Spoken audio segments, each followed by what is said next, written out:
A friend gave me this skirt a couple of years ago now, as it was one that she didn't wear anymore, and it's got this tear in it here. And I'm not quite sure why I haven't come around to mending it yet. I think I was waiting for the right thing, and luckily that thing has now come along. So in really sad news, I can't make and sell my acrylic stitching templates anymore, which I've sold for, well, since I started Slow Stitch Club, so it's been a bit sad. But I've been trying to find an alternative, and I knew I wanted to support a small business where I could, and I've managed to source these washable mending transfers from Erin, who you probably know as Wrenbird Arts. She has some really incredible stitching patterns. I'm going to be using this one today, and I've managed to get a whole selection of the different packs that she offers, and they are available in the shop now. But what I thought I would do is show you how they work. They're so super simple, and as much as I love my stitching templates, and obviously I'll keep using them, there is something about these that's really nice and easy to use. I'm just going to stick this into position, stitch it on. I don't need to use a fabric marker, and then I can just wash this off. The paper will dissolve when I'm finished. For this hole here, I don't need this entire template, so I'm going to trim probably just 2 rows of these trees.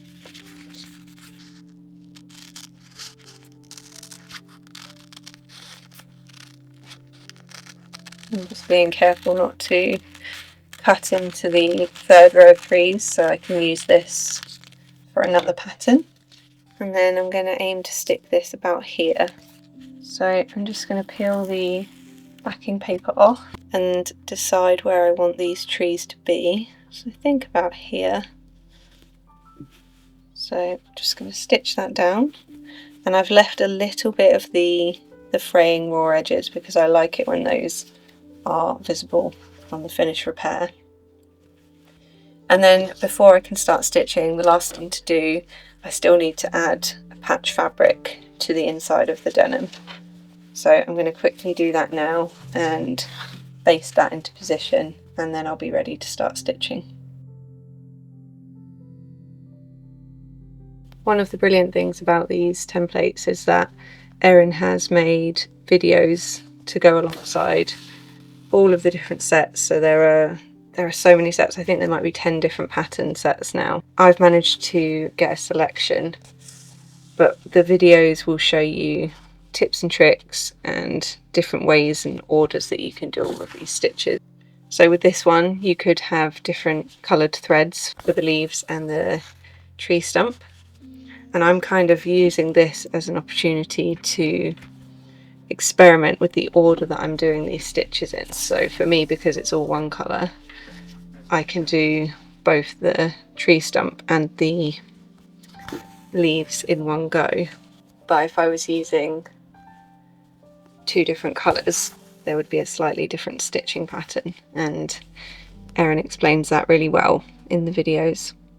Another thing that I really like about these is that they're really portable.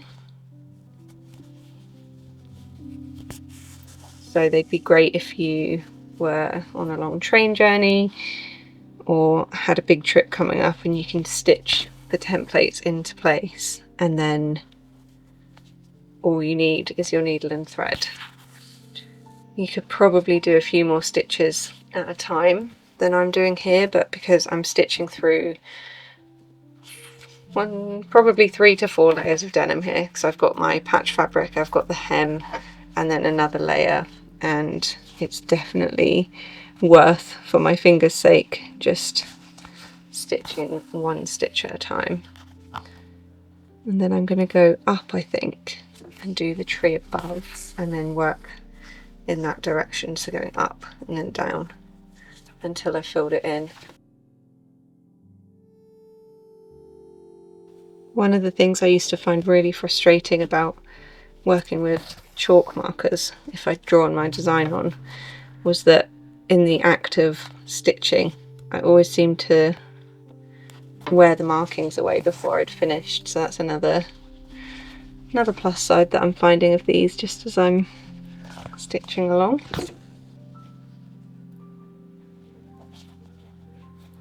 I'm going to go down here to start the next row.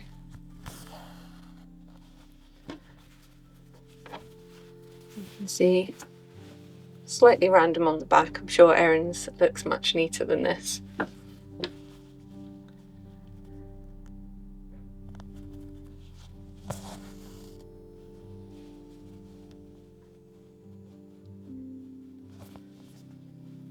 In all honesty, I think I've known this whole year that it was getting to the point where I'd have to stop stocking the acrylic stitching templates, and I kept trying to find ways to make it work. I've worked with a few different people over the years who've cut them for me, and the latest person to do that was 5 minutes down the road, so I could put my order in with him and then go and collect them on foot, so there was no cost for shipping or anything like that. And I just haven't been able to find anyone else who can cut them for me at a price that I can then, you know, sell them at a cost that would work for customers. So I kind of knew it was coming. And another reason that I've stopped fighting for them really is that it never really sat right with me producing something that was plastic. And I know these weren't by any means a single-use item. In fact, I hope that everyone who has bought them from me over the years still has them and will continue to use them. But I also spent a lot of time trying to find other ways to make them that didn't involve using new plastic. But again, it was just a cost issue if I wanted to use any other materials, or finding something that was durable. You can see the pattern starting to build up now. I think it's so sweet, this one. Another thing I really like, and I thought I would hate about it actually, is that even though the stitches are there for you, my stitches are still pretty wonky. There is still room for you to make these patterns your own, and I think personally that's something I definitely want to embrace and accept, that we are doing this by hand, we're not machines. And even with a template, there is room for our stitches to be ours, and I think that's really nice.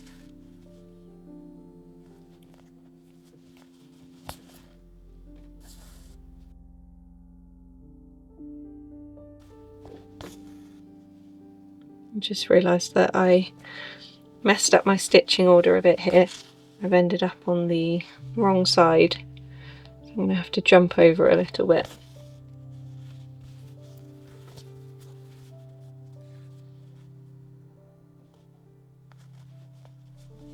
Luckily it's not too far.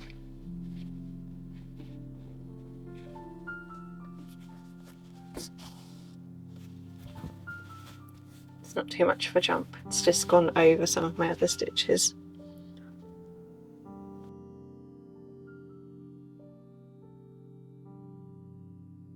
So now I'm just trying to work out what I need to do here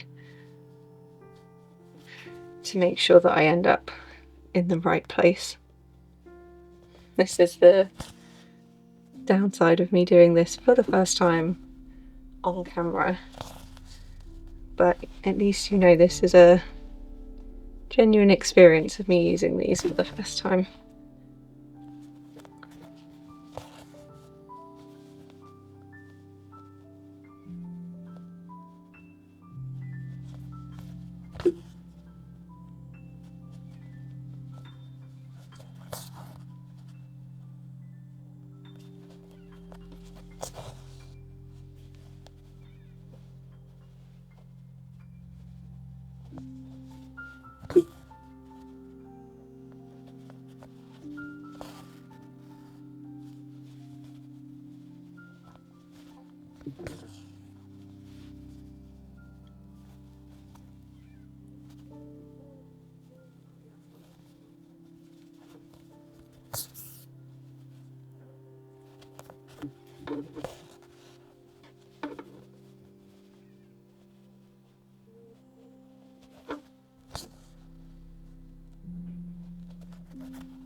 Just stitching right over the rip now. So I think these few stitches are actually just going through the patch fabric on the back. I'm excited to see how this will look once I've finished.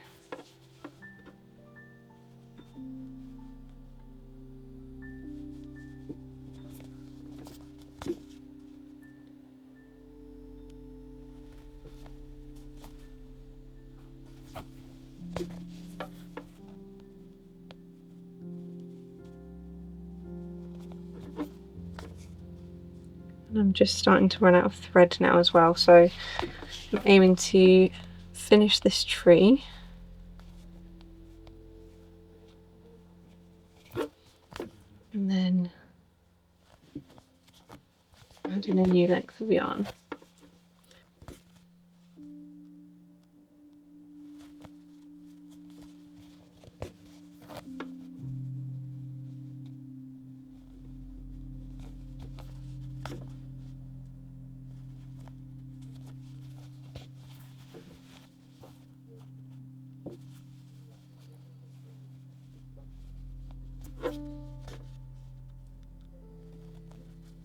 Did actually work out my stitches this time, so I would have been in the right position to start the new row if I didn't have new thread to join in.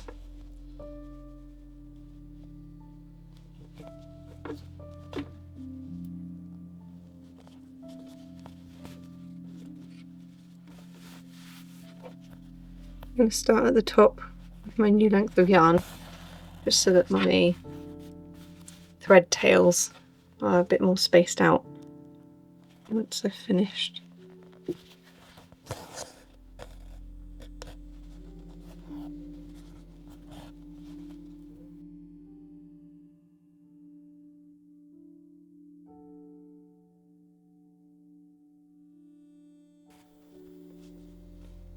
And I've done it again, where I'm going to have to jump over myself. Just got lost in the stitching and I was not paying attention, which, I mean, that's quite a nice thing in itself.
My camera battery just died, and luckily I noticed before I got to the last tree.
Last few stitches, and as always it's about here that I realise I haven't worn a thimble again, which is a very bad habit of mine. And I would say if you're stitching through even just more than one layer of denim, then a thimble should be used.